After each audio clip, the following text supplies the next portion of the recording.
أهلا بيكم يا جماعة. هنكمل مع بعض الجزء الثاني من الإجابات على أهم الأسئلة اللي جت في الكومنتس خلال الفترة اللي فاتت. بس في البداية قبل ما أخش في الموضوع عايز أتكلم على نقطتين. أول حاجة أنا بشكركم جدا جدا على تفاعلكم على الفيديو اللي فات. أنا كنت سعيد جدا فعلا لما شفت التفاعل والكومنتس. بشكركم جدا جدا وأتمنى دايما أكون عند حسن ظنكم. الحاجة التانية اللي أحب أنوه عليها برضو برجع تاني وأوصيكم ونفسي ان احنا ما نملش الدعاء لاخواتنا في غزة وفي رفح على المعاناة الكبيرة اللي هم بيعانوها. احنا زي ما انتم عارفين مش قادرين نعمل حاجة، فاضعف الايمان ان احنا ندعي، ولو جات لنا فرصة نعمل اي حاجة ما نترددش ونعملها كمقاطعة كمساعدة مادية كأي نوع من انواع الدعم لاخواتنا، وخصوصا ان احنا مش قادرين نعمل لهم حاجة فعلية على الارض. نكمل في الدعاء يا جماعة لو سمحتوا، وان شاء الله ربنا يستجيب لحد فينا والموضوع يتحل. فإن شاء الله النصر لينا ولإخواتنا، ربنا إن شاء الله يكشف عننا الغمة دي في أسرع وقت. نكمل ونخش في الجزء الثاني زي ما قلت لكم، ونبدأ بأول سؤال. أول سؤال معايا هنا هو لقيته سؤال متكرر الحقيقة، والسؤال دوت ناس كتير بتسأله في الكومنتس. هو سؤال متخصص على التنوع البيولوجي هنا في استراليا. يعني بمعنى إيه؟ ناس بتسأل على التعابين والعناكب وخطورة الكلام ده. طبعا هو الكلام ده فيه منه خطورة بس مش اللي بالك فيها. يعني أنا في البداية عايزك تطمن، بدليل إن إحنا عايشين هنا وناس تانية عايشة هنا وناس كتير جت. هل أنت سمعت عن حد حصل له حاجة بسبب العناكب أو التعابين أو أي حاجة من دي؟ نادرا جدا. يعني هتلاقي أنا معيش إحصائيات ولا ستاتس، يعني في حوادث بتحصل بس حاجات بسيطة جدا كل فين وفين. بس ده ما يمنعش طبعا إن يكون عندك الوعي الكامل ان انت تتعامل مع الحاجات دي ازاي. ده بتبقى هنا طبيعة استراليا مختلفة شوية في التنوع البيولوجي بتاع الحاجات دي بالذات، فلازم انت يكون عندك الوعي عشان تعرف تتعامل وتقي نفسك اي حاجة فيها خطر او حاجة يعني. لكن انا في الاول وفي الاخر بقولك الموضوع عادي جدا. يعني تعالى وما تفكرش في ده، انا لما جيت هنا ولا عمري فكرت في ده، انا عرفت ده هنا وتعاملت معاه عادي. فالحتة الاولانية بس انا عايزك تعملها، ما تقلقش. انت عارف ان استراليا هي دولة بتهتم بالبيئة اهتمام شديد جدا، وحط لها قوانين رهيبة. يعني الفكر بتاعهم هنا ان هو يحافظ على الحيوانات في الهابيتات بتاعها. الهابيتات اللي هو المكان اللي هي بتعيش فيه الطبيعي او البيئة اللي بتعيش فيها. هم يحبوا الحيوانات تبقى على طبيعتها، جميع انواع الحيوانات، طيور زواحف اسماك، اي نوع من انواع الحيوانات يحبوها تعيش في الطبيعة بتاعتها. حتى بيمنعك تأكلها. احنا هنتكلم ده بالتفصيل بعد كده.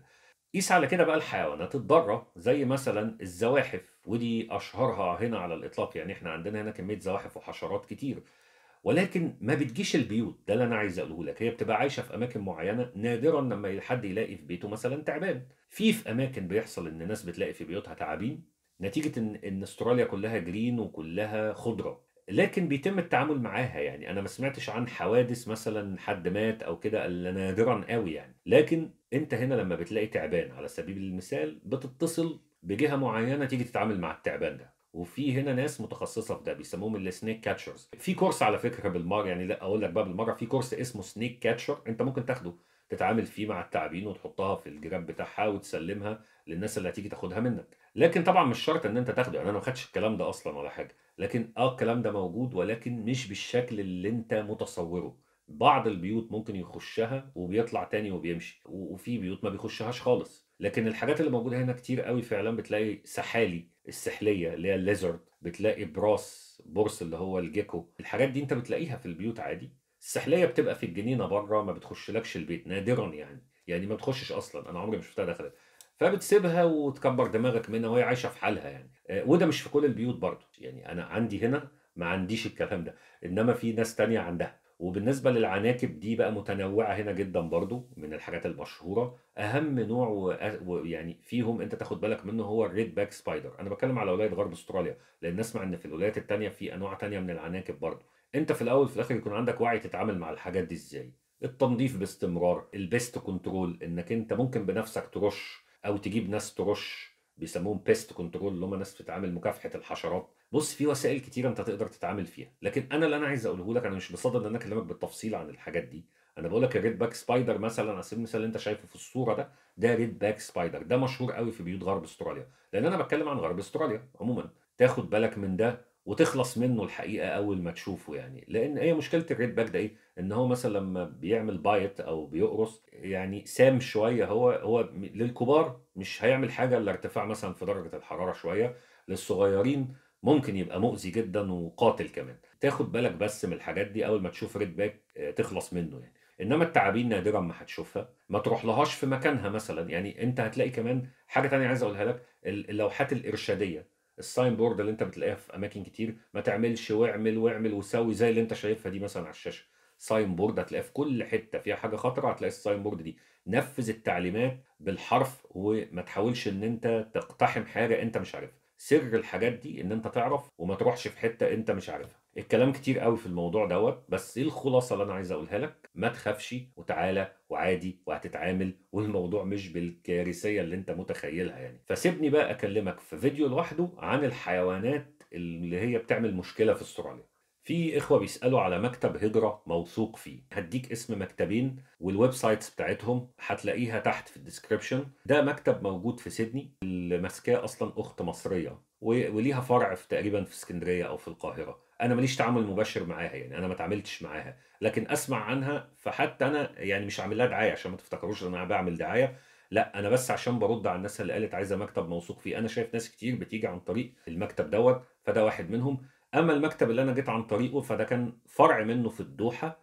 الشركة التانية اللي هي قدّامك دي على الشاشة، هي دي الشركة اللي أنا جيت عن طريقها، أو هي اللي ساعدتني إن أنا أكمّل أوراقي وكده يعني. فدول مكتبين ممكن تتعامل معاهم وتشوفهم. أنا ما أعرفش ظروفهم دلوقتي إيه. أنا لمّا اتعاملت مع المكتب ده كان من 7 سنين والّا 8 سنين. دلوقتي أنت بتتصل وتتعامل أنت، تسألني على ناس موثوق فيها، هُم الاتنين دولي أنا واحد مجرّبه بنفسي والتاني ناس تانية مجرّباه. في بعض الإخوة بيسألوا على الأطفال ذوي الاحتياجات الخاصة زي الأوتيزم، ADHD أو ما شابه. أيوه فعلًا في اهتمام هنا طبعًا بالحالات دي كلها. فلو حد عنده حالة بالشكل ده ما فيش أي مشكلة. هم هنا بيولّوا الموضوع ده اهتمام كبير. وفي المدارس عمومًا بيبقى في أخصائيين، أو هنا بيسموهم teacher assistant، ويعني بيبقى دول مهمتهم إن هو بيعرف يتعامل مع النوع ده من الحالات، أو ما يسمى بالdisabilities. الdisabilities ده مجال برضه دراسة هنا.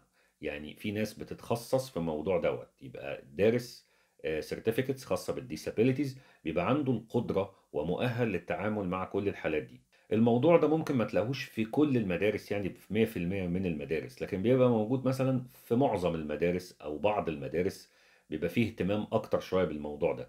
لكنه موجود طبعًا. ولذلك نصيحتي ليك إن أنت قبل ما تيجي اسأل في المدرسة، يعني قبل ما تدخّل فيها ابنك أو بنتك، إذا كان في يعني حالة بالشكل ده، إيه اللي ممكن يتم التعامل معاه فيه، هم ممكن يقدّموا لك إيه، إيه يعني الموضوع هيتم التعامل معاه إزاي، يعني كنوع من السؤال يعني. فاسأل الأول قبل ما تدخّل ابنك أو بنتك مدرسة، تكون كوّنت فكرة الموضوع هيمشي إزاي. لكن عمومًا الموضوع موجود ومراعى، وفي اهتمام شديد زي ما باقول لك، وفي شهادة بتخدم الموضوع ده، التعامل مع ذوي الاحتياجات الخاصة وكده. هتلاقي متخصصين وهتلاقي teacher assistant أو أخصائيين بيعرفوا يتعاملوا مع الموضوع دوّة يعني. في أخت برضه كانت بتسأل على موضوع تدريس الجنس للأطفال. هو طبعًا الموضوع ده موجود يعني كإجابة صريحة ومباشرة. أنا يعني لم أخجل إن أنا أتكلم في حاجة زي كده، لأن يعني لا حياء في الدين ولا حياء في العلم، والمواضيع دي مهمة جدًا فعلًا. ولازم الناس تكون عارفة إيه اللي بيتم هنا يعني. وهنا في نوعين من المدارس زي ما أنتم عارفين واتكلمنا قبل كده، في public وفي private school. الprivate اللي بتندرج تحتها المدارس الإسلامية.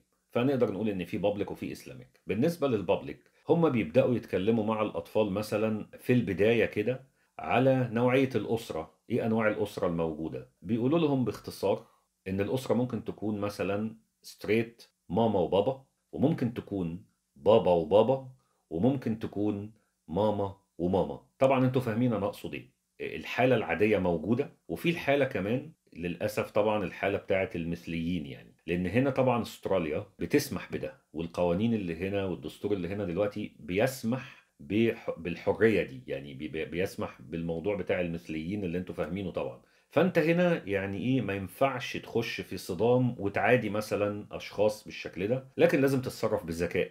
فعشان ما نخرجش من الموضوع، هو الموضوع موجود في المدارس، بيعرّفوا الأسرة في البداية إن يا ابني الأسرة عبارة عن كذا وكذا وكذا، وهنا بقى بييجي دورك في المرحلة الصغيرة للأطفال، يعني ممكن الكلام ده تلاقيه مثلًا في year 4 وyear 5 يبدأ يقول له كده، يعني نوعية الأسرة بناءً على المستحدثات طبعًا اللي هم عاملينها هنا، واللي هي طبعًا إحنا مش راضيين عنها، لإن المواضيع دي إحنا بالنسبة لنا طبعًا هي ضد الدين وضد الأعراف وضد الإنسانية وضد الفطرة السليمة زي ما أنتم فاهمين طبعًا، فإحنا رافضين الكلام ده يعني. لكن هو موجود والدولة مأيداه، فبالتالي في المدارس الpublic بيقولوا للأولاد قال يعني هو ده في نظرهم إن دي حرية للأطفال، يعني الطفل مثلًا لازم يكبر إن هو حر يختار النمط بتاع حياته كيفما شاء، فعلاج الكلام ده إن أنت تكون متابع، يعني ما فيش مشكلة إنك تدخّل public على فكرة، أنا مش باقول لك كده عشان ما تدخّلش public، لكن تكون أنت متابع وواعي إيه اللي بيحصل، وعلى اتصال بالمدرسة إيه اللي يتقال وإيه اللي ما يتقالش، وده من حقك تمامًا. ده بالنسبة لبدايات الأطفال. الطفل بقى بيكبر شوية بيخش في الhigh school، الhigh school هنا بتبدأ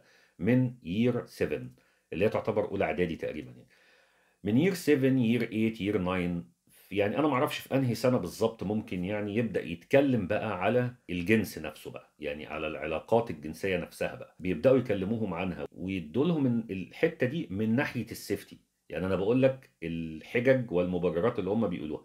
علشان يبقى مثلًا الشخص اللي طالع ما بيبقاش طفل بقى دلوقتي خلاص أنت دخلت بقى في مرحلة المراهقة بقى، يبدأ يعلّمك إزاي إن أنت تعمل الموضوع مثلًا safely ويكون متحافظ على نفسك إزاي، وفي بعض الأوقات ممكن يفرّجهم بعض المشاهد، بس ده بيتم بعد استئذان أولياء الأمور، يعني بيبعت للparents إن إحنا هنعرض للأطفال بعض المشاهد علشان نوضّح لهم الدنيا بتمشي إزاي يعني. طبعًا أنت من حقك توافق أو ترفض، ده اللي بيحصل، يعني أنا باعرض لك إيه اللي بيحصل هنا، يعني سواء في سِن صغير أو في سِن كبير، ده بيبقى أكتر طبعًا في المدارس الpublic، ده بالنسبة لنا بيبقى تقيل شوية لإن إحنا مش متعودين على كده، يعني مش عايزين ولادنا مثلًا يتفرّجوا على حاجات من دي أو إن هو أنا ما أعرفش برضه مدى الأفلام اللي هم بيتفرّجوا عليها دي إيه أو المشاهد اللي بيشوفوها دي إيه، أنا ما أعرفش الحقيقة، لكن أنت بتبقى تحت يعني يا بتوافق يا بترفض، وتقدر تفهم المدرسة وتقدر يعني تبقى على اتصال مع المدرسة باستمرار. ده بالنسبة للمدارس الpublic واللي بيحصل فيها بخصوص الموضوع دوّة. أمّا بالنسبة للمدارس الإسلامية، فالموضوع فيها بيتناول زي ما إحنا كنا وإحنا مثلًا في المدارس برضه. لو تفتكروا لمّا ابتدينا يتكلموا مثلًا في منهج العلوم وإحنا صغيرين عن موضوع التكاثر مثلًا، فالموضوع ده طبعًا إحنا كنا بنقعد نهزر ونضحك ويعني مع بعض ويبقى الموضوع كده مُحرج شوية وبتاع، لكن في الآخر هو بيتشرح لنا بأسلوب يعني تقدر تقول مهذّب وكويس، وفي الآخر بنستوعبه وانتهينا يعني. فالمدارس الإسلامية زي كده، يعني المدارس الإسلامية بيبقى فيها يعني الطريقة اللي إحنا اتعلمنا بيها في مدارسنا وإحنا صغيرين. ضيف على كده برضه في المدرسة الإسلامية بيحط حتة الدين برضه شوية يعني فالموضوع بيبقى زي ما باقول لك مهضوم يعني ما فيش فيه مشكلة يعني، بس وأتمنى يكون الموضوع يعني واضح، وإن الإجابة تبقى واضحة يعني. في إخوة طالبين فيديو عن الأسواق، الأكل وكده، أنا طبعًا كنت عملت فيديو على يعني احتياجاتك الأسبوعية أو اليومية أو الأساسية بتجيبها من كولز وWoolworths، لو هتشوف في القناة هتلاقي التسوق في أستراليا في الاحتياجات اليومية طبعًا يعني. ممكن نعمل حاجات أكتر من كده، يعني لو أنتم حابين إن أنا أنزل السوق وأصور لكم من هناك، لأن في أسواق مثلًا في سوق مثلًا رخيص شوية اسمه الSaturday Market وفي الSunday Market، دول موجودين في كذا حي من أحياء بيرث، بيبقى في أماكن الناس بتتجمع فيها وبتجيب حاجات يعني مثلًا فواكه وخضار وجميع كل حاجة تتخيلها، أسماك، أكل، لحوم، كل حاجة، كل حاجة، بتبقى أرخص شوية من الحاجات التانية، بس دي لازم تصحى لها بدري أوي وتروح لها يوم السبت أو الحد، يعني بتصحى لها بدري أوي، تبقى الساعة 8:00 هناك، 7:00 هناك، وتبدأ مثلًا تجيب شوية حاجات للأسبوع كله، ممكن تجيب بيها حاجات بالجملة يعني، فدي برضه نوعية تانية من الأسواق الموجودة هنا، برضه أنا إن شاء الله هاحاول أعمل عن الموضوع ده بإذن الله. طبعًا في سؤال عن أهم دوافع الهجرة، وإيه اللي يخلّيك تستحمل إنك تعيد الIELTS كذا مرّة عشان تجيب الscore اللي أنت عايزه، وإيه اللي يخلّيك تبعد عن أهلك وعيلتك، والدوافع اللي تخلّي الإنسان يسيب أهله وعيلته ويهاجر. السؤال ده يعني أنا اتكلمت فيه كتير، والسؤال ده اتعملت له أنت لو دَوّرت في القناة عندي هتلاقي في فيديو ليه ناس بتخاف تهاجر، هتلاقي إجابات كتيرة موجودة تحت، بس اللي أنا عايز أقوله لك ما فيش حاجة كاملة، إجابتي ليك ما فيش حاجة كاملة على الأرض، ما فيش مكان جنة. اوعى تحط في دماغك انك هتيجي هنا هتبقى سعيد 100% او كل حاجه جميله يعني، ولكن انت هتبقى احسن حالا من المكان اللي انت فيه. وده اللي انا حسيته. لان معلش خلينا واقعيين، انا دلوقتي مش عايش لوحدي، انا عايش معايا اولاد، وعايز للاولاد دول مستقبل افضل، تعليم افضل، دنيا افضل، العلاقات الاجتماعيه تبقى افضل، الوسط اللي حواليهم يبقى افضل. فده انا شايفه متحقق الحقيقه يعني. هل في حاجات ما بخسرهاش؟ في حاجات بخسرها طبعا، بخسر بعدي عن اهلي واصحابي وذكرياتي وكل حاجه. بس هل الخساره دي بتضايقني؟ بتضايقني. هل تؤدي الى عوده مثلا لمصر؟ ما اعتقدش يعني. لكن ما اقدرش اقطع مصر. انا بتكلم على بلدي، كل واحد فيكم يتكلم على بلده كده. ما تقدرش تقطع بلدك، على الاقل هتروح تزورها. يعني بنزل زيارات لمصر من وقت للتاني علشان اشوف اهلي واقعد مع اصحابي وكده. ولكن انا شايف مثلا بالنسبه لي انا الحياه هنا افضل ليا ولولادي. انا مش عايش لوحدي. بتوازنها بقى يعني، تنزل مصر. وبعدين الحمد لله دلوقتي عندنا يعني الانترنت والاتصالات، يعني انت ممكن تكلم الناس في مصر كل يوم صوت وصورة. فما بقاش فيه المشكلة والازمات بتاعت زمان دي، ما بقتش موجودة. يعني ان انا ما بقاش قادر اتكلم وافتقد لدرجة ان انا مثلا لا انا عايز ارجع والكلام ده. طبعا يعني انا ما عنديش الكلام ده يعني. في نفس الوقت انا جاي بمنتاليتي ان انا عايز حياة جديدة واغير حياتي وكده. وفي نفس الوقت برضو انا هنا الناس في حرية في كل حاجة، وانت بتمارس عباداتك وبتأدي فروضك وبتعمل اللي انت عايزه. يعني ما حدش بيقول لك انت بتعمل ايه، اهم حاجة ما تضرش غيرك.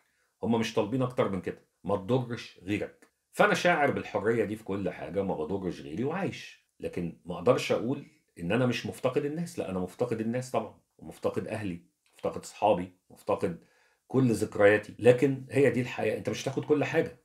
فلو عايز انت اقول لك عن الدوافع، لا الدوافع كتيره جدا يعني. دوافع كواليتي اوف لايف، دوافع تربيه افضل للاولاد من كل النواحي، دوافع مفيش المشاكل. بص اختصرها لك من غير زعل، جميع الاحلام اللي كانت بالنسبه لي في مصر احلام، هنا حقوق ومتاحه للجميع. حلوه الكلمه دي. يعني جميع الاحلام اللي انت عايز تحققها في مصر وممكن ما تحققهاش اصلا وبتعاني عشان تحققها، ده انا بكلمك على ايه؟ على الحاجات اليوميه اللي انت احتياجاتك اليوميه. لا هي هنا موجوده وسهله وبتاخدها بسهوله من غير الخوض في تفاصيل. ده مش دافع، ده دافع.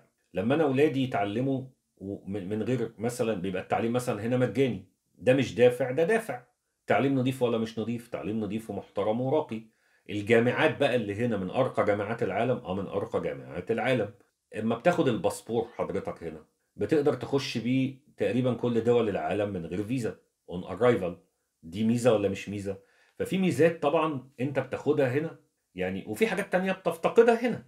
لكن ميزات بالنسبة لي اكتر. فلو بالنسبة لك الميزات اكتر اوكي، بالنسبة لك الميزات اقل، انت بقى اللي توازنها دي. لكن انت بتسألني انا ايه دوافعك؟ دوافعي، هل كانت تستاهل ان انا اعيد الامتحان مرة واثنين وثلاثة بتاع الايلتس مثلا؟ كانت تستاهل بالنسبة لي. وانا قلت الكلام ده كتير على فكرة يعني. فمش هاخد في النقطة دي كتير. هتلاقي في القناة كذا فيديو بيتكلم عن الموضوع ده. يعني يمكن اول فيديو خالص بصراحة كان سبب القناة دي فيديو اسمه تستاهل ولا ما تستاهلش. فممكن تتفرج عليه تاني. والفيديو ليه الناس بتخاف تهاجر تتفرج عليه تاني. ودايما انا بقول في كل فيديوهاتي انت لازم تيجي هنا بمنتاليتي مختلفه. لازم تيجي هنا بمنتاليتي ان انا جاي ابدا من اول وجديد. وبعدين انا ممكن انزل مصر في اي وقت. يعني ايه المشكله؟ لو انا اتضايقت وولادي كبروا وانا نفسي مثلا خلاص، ممكن انزل اعيش هناك شويه وانزل اعيش هنا. ايه المشكله انك تنوع يعني العيشه يعني؟ ما تاخدهاش كده يعني. اللي انت بتقوله ده بيبقى في اول حياتك هنا، بعد كده بتتعود على ده عادي يعني. وناس كتير ممكن تقول لك الكلام ده. كنت انا اتكلمت على ان احنا هنا مثلا محدش بينادي حد باللقب. يعني مفيش هنا مثلا مستر فلان، استاذ فلان، دكتور فلان، مش عارف ايه. ففي برضو احد الاخوة كان بيقول لي لا ان ده غلط، او احد الاخوات مش متذكر يعني. بس بيقول لي لا انك اللقب ده مهم علشان يعني الناس تتعرف بيه وكده، ويتعرف ان ده دكتور ويتعرف ان ده كده. لا هو مش مهم الحقيقة خالص هنا. يعني الكلام ده لو مهم بالنسبة لنا احنا، فهو مش مهم بالنسبة للثقافة بتاعتهم هنا. هو هنا ملوش دعوة انت دكتور جامعة ولا لا، ملوش دعوة انت مهندس ولا لا، ملوش دعوة، ما بيهتمش بده. هم هنا ما بيهتموش بده يا جماعة. مش هتلاقي الكلام ده الا في التجمعات بتاعت الجاليات العربية بس. في وسط المصريين هتلاقي ده، في وسط اللبنانيين هتلاقي ده، في وسط بص ايه الناس اللي هي ثقافتنا احنا. ومش احنا بس كعرب، باكستان هتلاقي فيها كده، الهنود هتلاقي فيها كده. عارف من الاخر الدول اللي هي شبهنا، يعني الدول اللي هي بتحاول تهاجر، تمام. هتلاقي فيهم النقطة دي. لكن هم هنا في استراليا ما بيقولوش ده. يعني أنا الCEO أو اللي هو رئيس مجلس الإدارة أنا باناديه باسمه عادي ما فيش أي مشكلة خالص، ده بادلّعه كمان، يعني هو ممكن يبقى اسمه جون أنا أقول له جو مثلًا يعني، فده عادي، وعلى فكرة الناس هنا بتتدلّع، يعني ماثيو إحنا بنقول له ماتي، مثلًا سوزان بنقول لها سوزي، كل حاجة كده بتتقسم نُصّين، أنا سام، يعني أنا بيتقال لي سام، هم بيحبوا يعني حتى شوف الموضوع بسيط جدًا هنا، ده موجود في الثقافة دي، يعني اللي راضي بده أوكي، اللي مش راضي بده هو كده ماشي، هو كده ما بيهتمش أنت شغال إيه، هو بيهتم يعني أنت هو ليه البني آدم اللي قدّامه بيأدّي لي الشغلانة وخلاص والاحترام متبادل وخلصنا. في نقطة تانية برضه related بيها، أعتقد نفس الأخت أو كده بتتكلم على إن أنا كنت قُلت الموضوع إن هنا هم ما عندهمش منافسة، أو ما بيحبوش يميّزوا حد على التاني أو كده، هو ده صح في حاجات بس غلط على الlong run، لإن أنا لازم أدّي لكل واحد حقّه، لو هو competent أو هو شاطر لازم يعرف إن هو شاطر، ولازم يعرف إن هو مميز من غير مبالغة، بس ده اللي أنا طالبه، لإن ده بيبقى فيه إبداع، ما هو لو ما فيش حد أحسن من حد يعني الأقل ده هياخد دافع إزاي إنه يبقى أحسن؟ هيقارن نفسه بالآخرين إزاي؟ ولو أنا شاطر أوي وحاسس إن ما فيش منافسة أو إن ما فيش أي تمييز، هييجي لي دافع إن أنا أكمّل إزاي؟ طب بلاش ده، طب هاعرف أنا ليفلي فين من غير منافسة؟ يعني أنا دلوقتي أنا متقدّم والّا مش متقدّم، هاعرفها منين غير لمّا أقارن نفسي بحد تاني؟ بس المقارنة لازم تبقى بعقل، ما تبقاش بحقد، ما تبقاش بكراهية. أنا لازم أقول للطفل إن أنت شاطر في لعب الكورة أو شاطر في الحاجة الفلانية وأنمّيه فيها، وأشوف التاني لو هو مش شاطر فيها يبقى شاطر في لعبة تانية، لكن إن ما يبقى فيش منافسة خالص أو إن ما فيش مثلًا حد أحسن من حد خالص وكلّكم متساويين، لأ أنا ضد ده، لإن أنت من غير المنافسات كده بس المنافسات الشريفة، ده اللي أنا باركّز عليه، يعني لازم يبقى في منافسة شريفة. مش هيبقى في إبداع، مش هيبقى في creation، مش هيبقى في مثلًا إن أنا باقيس مستوايا وصل فين، وبالتالي إن أنا أطلع لقدّام أو أقيّم نفسي، ما هو كل ده أنا هاعمله إزاي؟ ولذلك هنا البلد أنت ممكن تحس إنك تبقى ممكن أحسن من كده بكتير، بس نتيجة ضعف المنافسة ده، الlevel اللي أنا باقول لِك عليه ده، فالدنيا واقفة، ممكن كانت تبقى متقدمة عن كده كتير. فيعني دي وجهات نظر عمومًا مش هنختلف فيها، بس أنا بانقل لِك صورة للحاجات الموجودة هنا. في الأول وفي الآخر إحنا بنتكلم على الحياة هنا، وأنتم بتاخدوا فكرة عن الحياة هنا. في النهاية أنا شايف إن دي كانت أهم الأسئلة اللي جات في الcomments، وباتمنى إن أنا أكون يعني اديتكم hint كده عن الحاجات دي كلها، وبرضه زي ما باقول لكم دايمًا الوقت بيبقى ضاغط، بابقى عايز أقول لكم كل حاجة، بس أنا مش عايز برضه أطوّل ولا أكون ممل في الفيديو. هنبدأ بعد كده ناخد بقى من الأسئلة دي ونفرد لها بقى فيديوهات لوحدها، يعني ناخد أفكار، أنا خدت منكم أفكار كويسة من الأسئلة ديّة، وفي نفس الوقت أنا عندي أفكار تانية، ونبدأ بقى تباعًا كل فترة كده ننزّل فيديو بيتكلم عن معلومة مفيدة أو حاجة معيّنة هنا. سامحوني لو أنا ممكن هتلاقوا في gap شوية، لإن أنا زي ما قُلت لكم طبيعة الشغل عندي للأسف بيبقى فيها حاجة اسمها shift rotation، فممكن أبقى 3 أسابيع مش موجود خالص أو مشغول، وممكن أبقى 3 أسابيع موجود. فهي على حسب الوقت أنا هاحاول أmanage الموضوع دوّة، وباذكّركم تاني بالدعاء لإخواتنا في فلسطين، أشوفكم إن شاء الله الفيديو الجاي.